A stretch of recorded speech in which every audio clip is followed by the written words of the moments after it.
मुझे यह उम्मीद नहीं थी कि मेरे अपने मेरे साथ ऐसा करेंगे। मुझे रास्ते से हटाने के लिए इस हद तक भी जा सकते हैं? मुझे यकीन नहीं हो रहा था। अगर एक बार भी मुझसे कह देते तो मैं खुद उन सब से दूर चली जाती। मेरा नाम रोशनी है। मैं दुल्हन बनी अपने पति के साथ स्टेज पर बैठी हुई थी। उस वक्त मैं बेहद नर्वस थी। मैं अपनी किस्मत पर विश्वास नहीं कर पा रही थी। शायद इसलिए मैं हद से ज्यादा बदहवासी का शिकार थी। दुल्हन बनी स्टेज पर बैठी हुई, मुझे लग रहा था कि सामने बैठे बाराती मुझे देखकर शायद मेरी किस्मत पर जलन कर रहे हैं। देखो, इस मोटी की किस्मत कैसी जागी है। एक खूबसूरत, हैंडसम नौजवान, जो कि बहुत अमीर है, उसका नसीब बन चुका है। मुझे लग रहा था कि सामने बैठे सब लोग सिर्फ मेरे ही बारे में बातें कर रहे हैं, या तो मेरे पति को देखकर उसकी किस्मत पर अफसोस कर रहे हैं कि कैसा हैंडसम नौजवान है और उसे इस मोटी लड़की में आखिर नजर ही क्या आया था, या फिर मेरी किस्मत पर हैरान हो रहे थे कि इतना खूबसूरत पति इस मोटी को कैसे मिल गया। यह सवाल तो मैंने भी खुद से उस समय किया था जब मेरा रिश्ता अजय से हुआ था। काफी देर तक शीशे के सामने खड़ी मैं अपने पूरे शरीर को देखती रही, जो बिल्कुल बेढंग सा था। मैं इतनी खूबसूरत भी नहीं थी कि कोई मेरे हुस्न पर फिदा होता। मैं एक आम शक्ल सूरत की लड़की थी और उस पर मेरा मोटापा और बेड़पन मुझे इस कदर बदसूरत कर चुका था कि कोई भी आंख भर के मुझे देखता तक नहीं था। मेरे लिए तो कोई ठीक ठाक घर का भी रिश्ता आ जाता तो मेरी माँ खुशी से मुझे विदा कर देती। उस समय शायद मैं इतनी परेशान न होती, नहीं इतनी बदहवास होती जितनी कि अजय से शादी होने पर हो रही थी, क्योंकि मैं जानती थी कि मेरे लिए किसी भी शहजादे का रिश्ता नहीं आएगा। लेकिन जब मेरे लिए अजय का रिश्ता आया तब मेरे होश उड़ गए थे। अजय अपनी माँ के साथ खुद मुझे देखने आया था। मुझे लगा था कि वह लोग मुझे देखते ही उठकर चले जाएंगे, जैसे कि अब तक मेरे आने वाले रिश्ते मुझे देखकर उठकर चले जाते थे। लेकिन इस बार ऐसा नहीं हुआ था। वह लोग मुझे पसंद कर गए थे। सुनने में आया था कि मैं अजय को बेहद पसंद आई हूं। मुझे लगा शायद मेरे कानों ने कुछ गलत सुना है। मेरी छोटी बहन मुझे यह बता रही थी और खुशी से उसने मेरे मुंह में मिठाई का टुकड़ा डाला था। उसने कहा था, दीदी, अजय तो आप पर फिदा हो गए हैं। यह कहकर उसने खुशी से मुझे गले लगा लिया और मैं हक्का बक्का उसे देख रही थी। यह कैसे मुमकिन था? वह तो एक बहुत ही हैंडसम नौजवान था, ऊपर से दौलतमंद भी था। न तो वह गरीब था, न उसमें कोई ऐसी कमी थी कि वह मुझ जैसी लड़की को पसंद करता। ना ही मैं कोई बहुत ज्यादा दौलतमंद थी कि वह लालच में यह सब करता। इस रिश्ते को लेकर मेरे अंदर कई सवाल उठ रहे थे। क्यों? मुझ में पसंद करने लायक कुछ नहीं था। मैं खड़ी हुई और आईने के सामने जाकर खुद को गौर से देखने लगी। अपने हाथों से अपने चेहरे के हर नक्शे को छूने लगी। आम से नैननक्श, आंखें भी छोटी छोटी। मेरे चेहरे पर ऐसा कुछ भी तो नहीं था जिस पर अजय का दिल आता। फिर मैंने अपने शरीर को देखा, जो कि मोटापे की वजह से इधर-उधर से फैल गया था और बेरंगा सा हो गया था। रंगत भी कोई जरूरत से ज्यादा सफेद नहीं थी। अजय की जगह कोई मामूली शक्ल सूरत का गरीब लड़का भी मुझे पसंद करता तो शायद मुझे इतनी हैरत न होती। खैर, मेरी शादी भी जल्दी हो गई। अपनी शादी वाले दिन मैं बेहद नर्वस हो रही थी, बदहवास थी। न जाने क्यों मुझे यह सब अपनी खुशनसीबी भी नहीं लग रही थी। ऐसा लग रहा था कि जैसे बात कुछ और है। जरूर अंदर ही अंदर कुछ ऐसी खिचड़ी पक रही थी जिसकी मुझे खबर नहीं थी। क्योंकि मैंने अजय के चेहरे पर एक पल के लिए भी मुस्कुराहट नहीं देखी थी। खुशी का ऐसा कोई रंग नहीं देखा था जो कि दूल्हे के चेहरे पर होता है। जैसे जैसे समय गुजर रहा था, मेरा दिल डर के मारे कांप रहा था। हो सकता है कि अजय के घर वालों ने जबरदस्ती मुझसे शादी तय की हो। पता नहीं वह मेरे साथ क्या सुलूक करेगा। शायद शब्दों से मुझे बेइज्जत करेगा, मुझे मेरी कमियां दिखाएगा। लेकिन जो कुछ अजय ने मेरे साथ किया, मेरे वहम और गुमान में भी नहीं था कि मर्द का यह रूप भी हो सकता है। शादी का फंक्शन खत्म हुआ था और मैं विदा होकर बड़ी सी गाड़ी में बैठकर अजय के बंगले में आ गई थी। बहुत ही बड़ा और खूबसूरत कमरा था जहां मुझे लाकर बिठाया गया था। वैसे तो मेरी सास और ननद सभी मुझसे प्यार दिखा रही थी। कुछ देर में वह कमरे से बाहर चली गई। जैसे जैसे समय गुजर रहा था, मेरा दिल न जाने क्यों डर के मारे कांप रहा था। मुझे कभी भी अपनी अच्छी किस्मत पर यकीन नहीं आ सकता था, क्योंकि मेरे साथ जब भी अच्छा होता था तो बस कुछ पल की खुशी मुझे देता था, उसके बाद हमेशा वह खुशी गम में बदलते देखी थी। बचपन से आज तक मेरे साथ ऐसा ही होता आ रहा था। हम 4 बहनें थीं और मैं अपनी बहनों में सबसे बड़ी थी। लेकिन मेरे लिए आने वाले रिश्ते मेरी छोटी बहन को पसंद कर जाते और अपनी माँ की बातें मुझे सुननी पड़ती। अभी मैं उन्हीं उलझनों का शिकार थी, तभी मेरे कमरे का दरवाजा खुला। अजय मेरे कमरे में दाखिल हुआ। उसके हाथ में दूध का गिलास था जो उसने टेबल पर रख दिया। मैं कुछ सिमटकर बैठ गई थी, नजरें भी मेरी झुकी हुई थी। उस समय मेरे दिल में कोई भी जज्बा नहीं था। मैं नहीं जानती थी कि अजय का व्यवहार मेरे साथ कैसा होगा। अजय मेरे पास आकर बैठ गया, मुझे मुंह दिखाई की अंगूठी भी पहनाई। उसका व्यवहार वैसा ही था जैसा कि नए नवेले पति का होता है। मुझसे इधर-उधर की बातें करने लगा, मेरी तारीफ भी की, मेरे हाथ की मेहंदी भी देखी। अब मैं थोड़ा थोड़ा रिलैक्स होने लगी थी। फिर उसने मुझे दूध का गिलास थमा दिया। कहने लगा, इसे पी लो। मुझे भूख तो नहीं लगी थी, लेकिन मैंने इनकार नहीं किया और दूध का गिलास पीकर साइड टेबल पर रख दिया। कुछ बातों के बाद मैंने अपने कपड़े बदल लिए। जैसे ही मैं बेड पर आई, मेरी आंखें नींद से बंद होने लगी। मुझ पर तेज नींद सवार होने लगी थी। अजय अभी मुझसे बातें ही कर रहा था, लेकिन मैं नींद की आगोश में जाने लगी थी। कुछ ही देर में मैं गहरी नींद सो चुकी थी। सुबह जब मेरी आंख खुली तो वॉशरूम से पानी गिरने की आवाज आ रही थी। मैं फौरन से उठकर बैठ गई। मेरा सिर अभी चकरा रहा था। मैंने सामने घड़ी की तरफ देखा तो 10 बज रहे थे। मेरी आंखों में अभी तक नींद का असर था। रात में मैं नींद में थी, लेकिन इतना जान चुकी थी कि अजय मुझसे अपना हक वसूल कर चुका है। इस बात का थोड़ा सा दुख तो हुआ कि अजय ने सोते हुए ही मेरे साथ सुहागरात मना ली थी।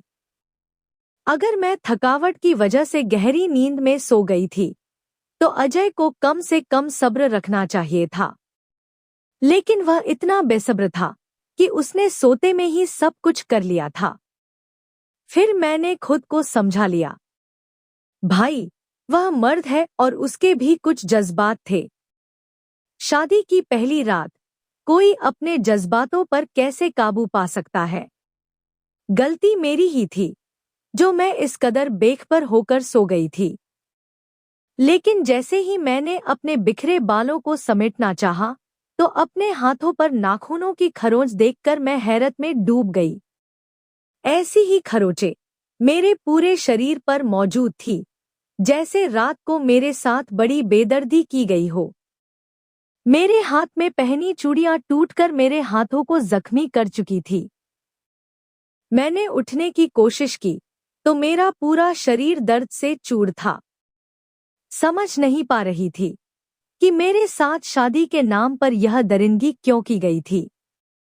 मैं अभी इसी सोच में डूबी हुई थी कि तभी वॉशरूम का दरवाजा खुला। सामने अजय तौलिया से अपने बाल सुखाते हुए बाहर आ रहा था। मुझे देखकर उसने तौलिया मेरे ऊपर फेंक दिया। कहने लगा, जल्दी से तैयार होकर बाहर आओ और यह तौलिया वॉशरूम में जाकर फैला देना। मुझे अपने काम करने की बिल्कुल भी आदत नहीं है, इसलिए मेरे काम आज से तुम ही संभालना शुरू कर दो। अजय के बात करने का अंदाज बहुत ही रूखा सा था। अजय के बदले तेवर देखकर मैं सहम कर रह गई थी। रात को उसका रवैया मेरे साथ बहुत अच्छा था। उसके बाद मैं ऐसी नींद में गई जैसे मुझे किसी ने नशा दिया हो, और अब अपना ही शरीर मुझे जख्मी नजर आ रहा था। मैं बड़ी मुश्किल से उठकर वॉशरूम तक गई थी। तैयार होकर जब मैं नीचे उतरी तो मुझे अपना एक एक कदम चलना मुश्किल लग रहा था। नीचे सीढ़ियां उतरते ही हॉल में ही डाइनिंग टेबल रखा हुआ था जिस पर नाश्ता सजा हुआ था।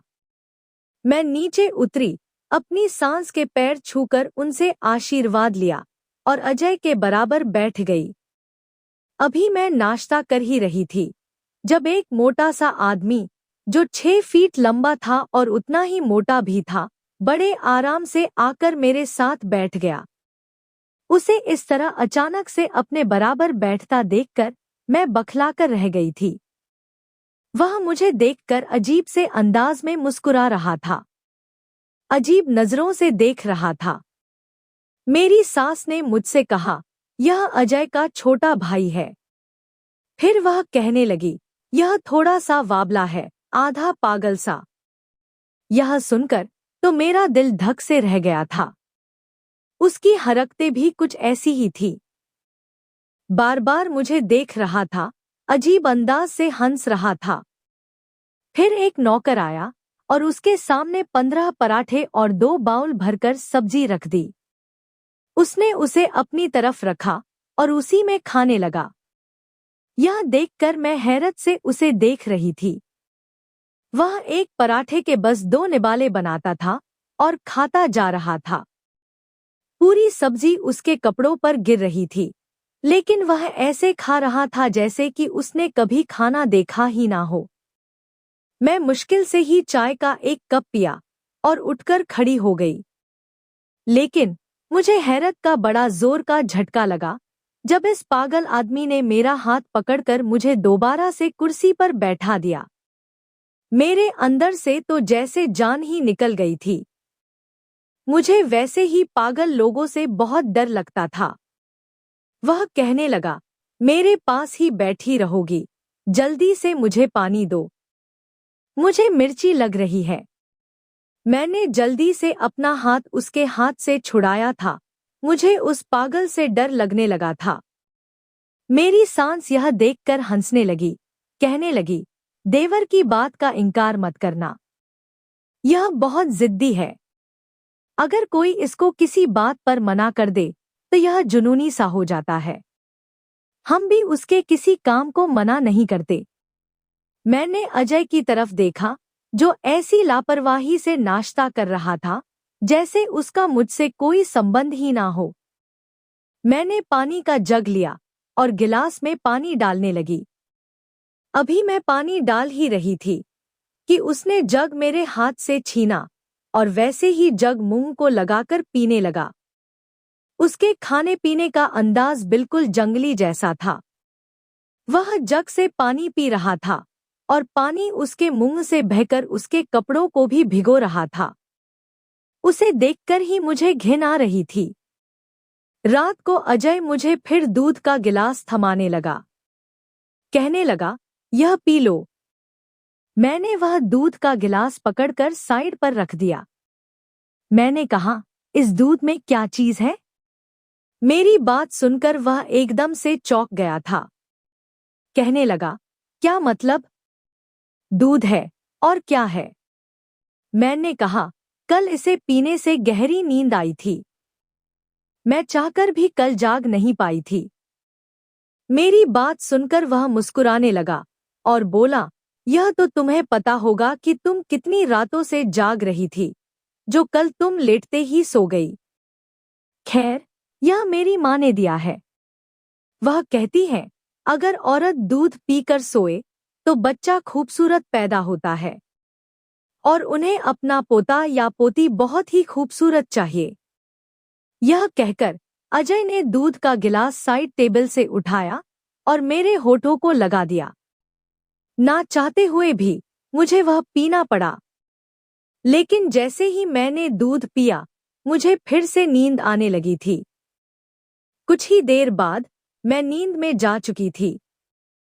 सुबह मेरा फिर से वैसा ही हाल था जैसा कि शादी की पहली रात हुआ था। मैं अपने अंदर बहुत ज्यादा कमजोरी महसूस कर रही थी। मेरे गर्दन पर दांतों के निशान थे।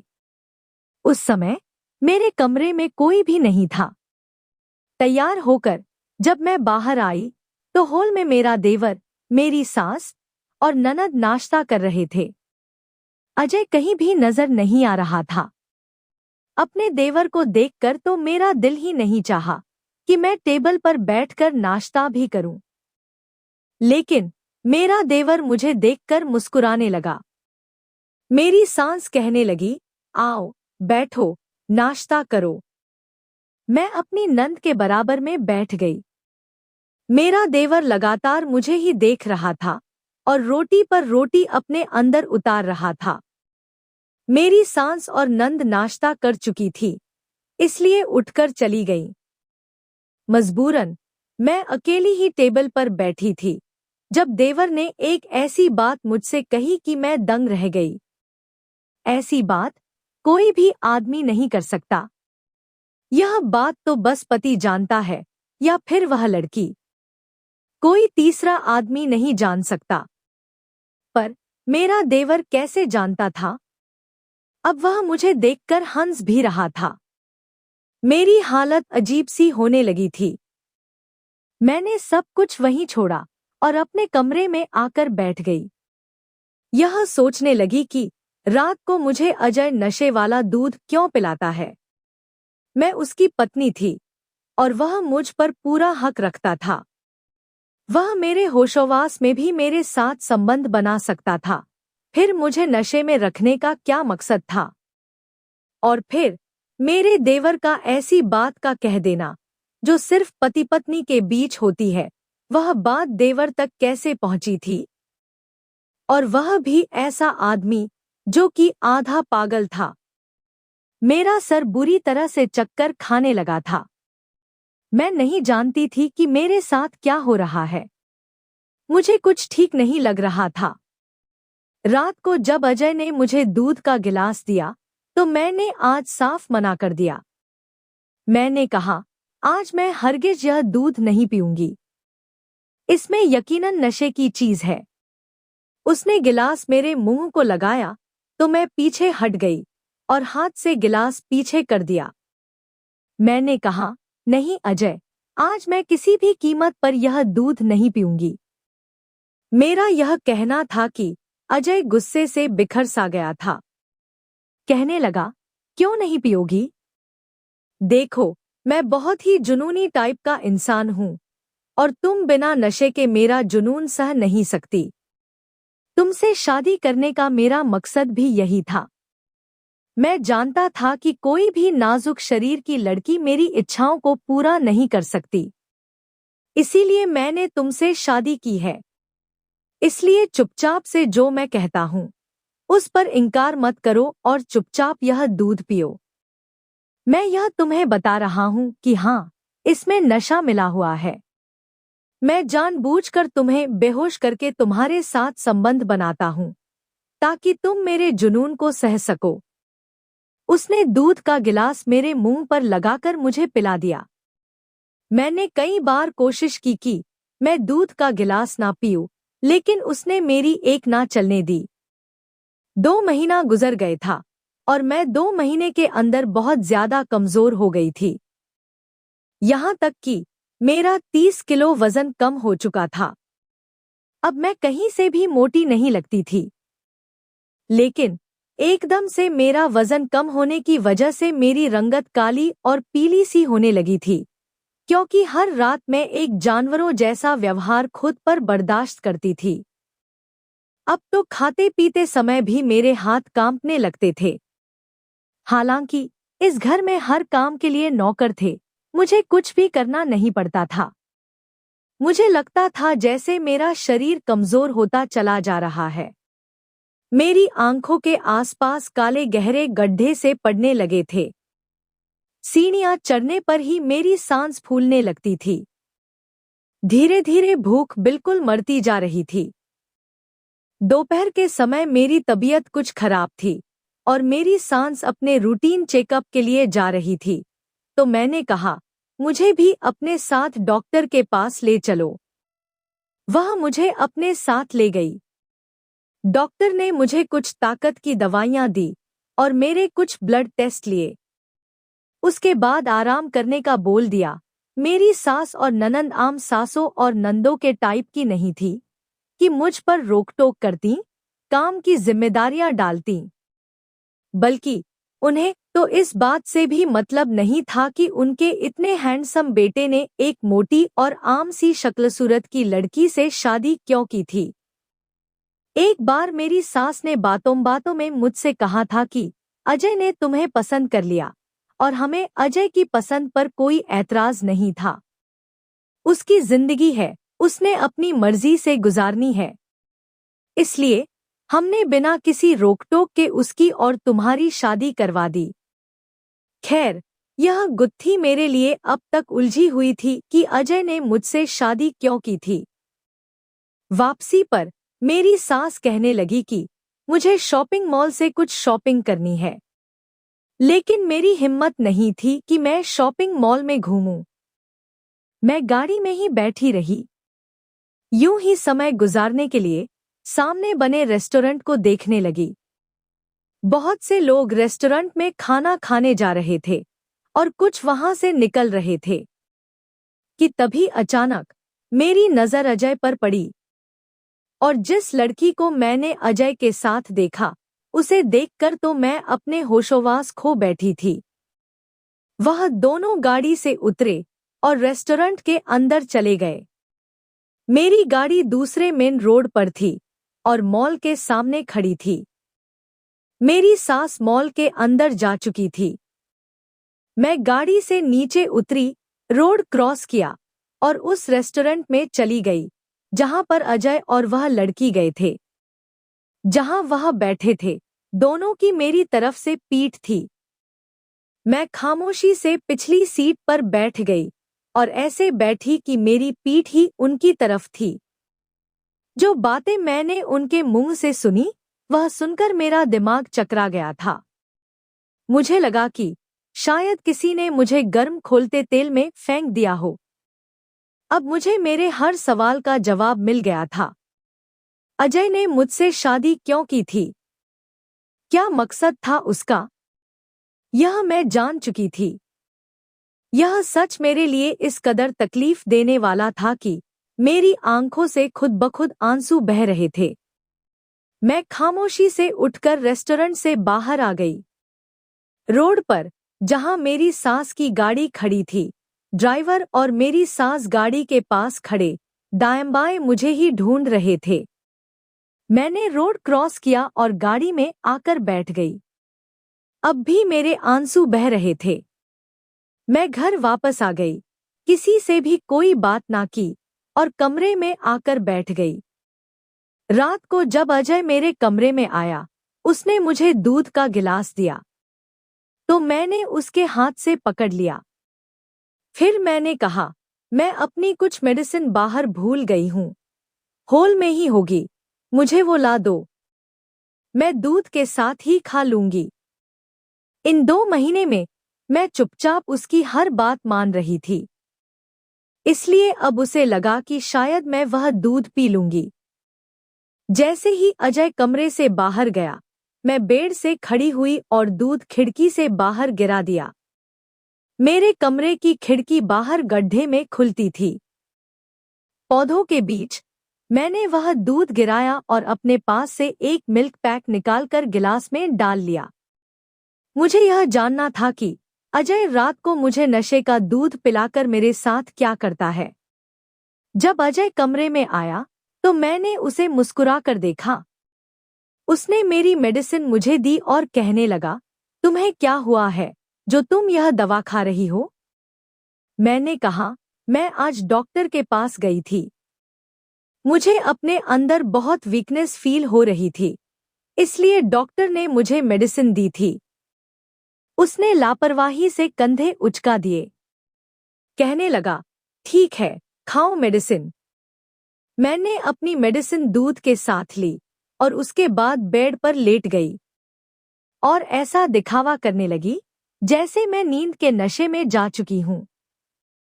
कुछ देर बाद अजय कमरे से बाहर जा चुका था।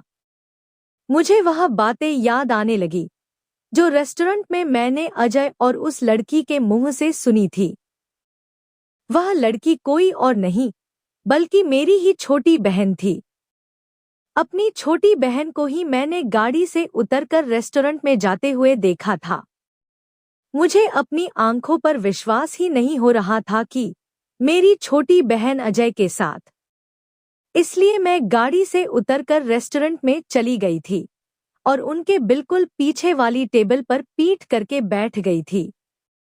अजय मेरी बहन से कह रहा था कि वह यह ड्रामा अब और ज्यादा नहीं कर सकता।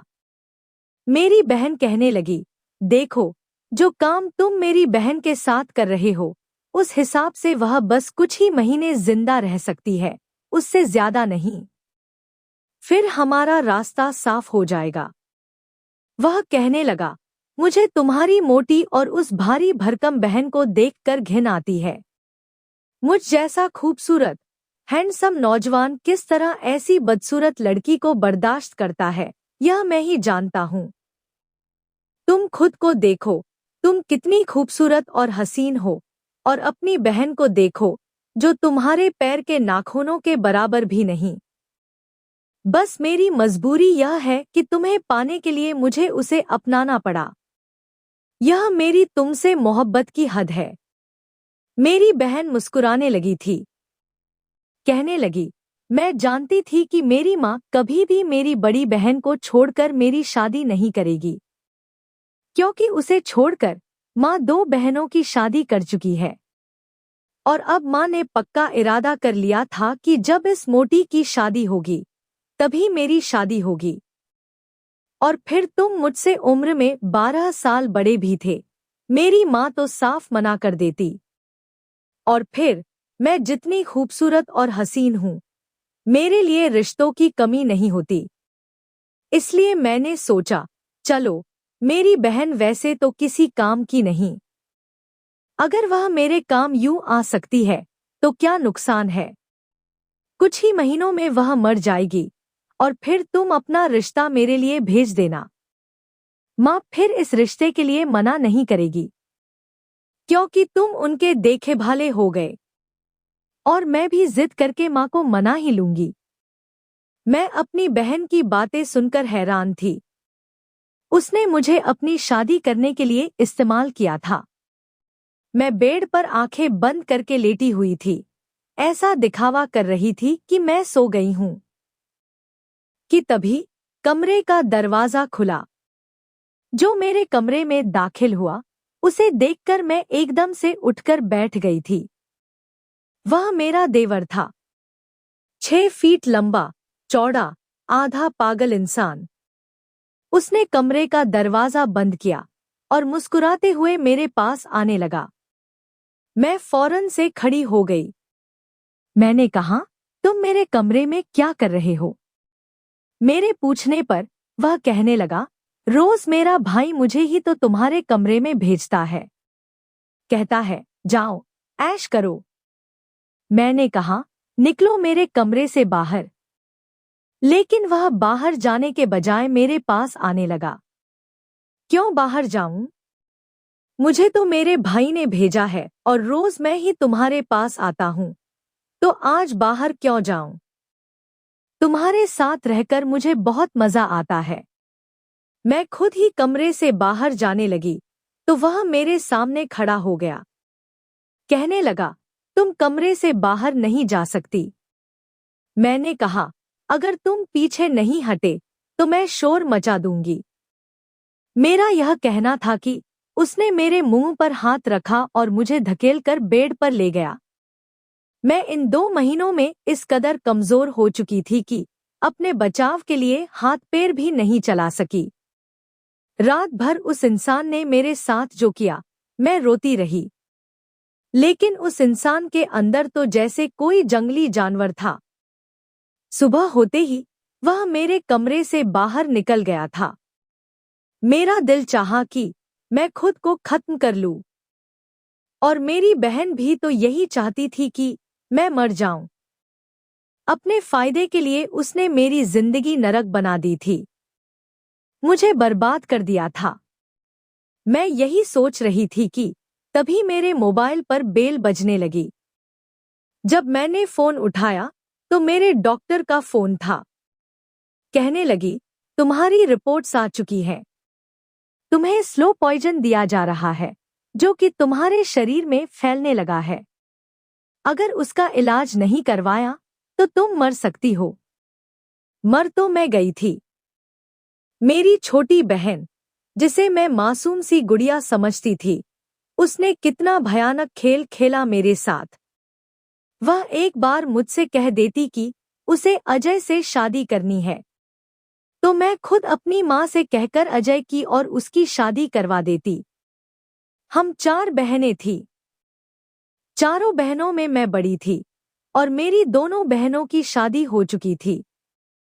सौम्या सबसे छोटी थी और उसने यह कैसी भयानक चाल मेरे साथ चली थी। मुझे एक बार बता देती तो मैं उसकी भी शादी करवा देती।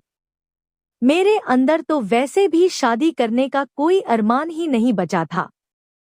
मैं अपनी माँ के साथ अपनी जिंदगी काट लेती। लेकिन सौम्या ने जो किया, उससे मेरा रिश्तों से भरोसा ही उठ गया था।